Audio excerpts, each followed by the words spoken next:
susuko, di na bali mang gumarahe. Hindi importante ang pagmamadali, makukuha mo rin kasabay ng mga ngiti. Hayaan mo na yung mga puro lang salita, walang makakapigil lalo kung meron kang tiyaga. Maniwala ka lang, panahon lang din yan, makakarating ka din sa tamang daan. Samahan mo palagi ng dasal, huwag mo dapat kalimutang madalas magpasalamat, dahil lahat naman ng ito ay siya din naging dahilan sa bawat araw na ikay nahihirapan. Gusto niya lang na ipaalam na kung posible ang po pwede na mangyari. Huwag kang matakot maiwanan, di naman to paligsahan, para lang may patunayan di na bali. Ang mahalaga, dapat maging masaya, lalong mahalin ang ginagawa mo.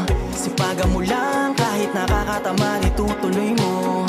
Walang masama hanggat wala kang tinatapakan tao. Yan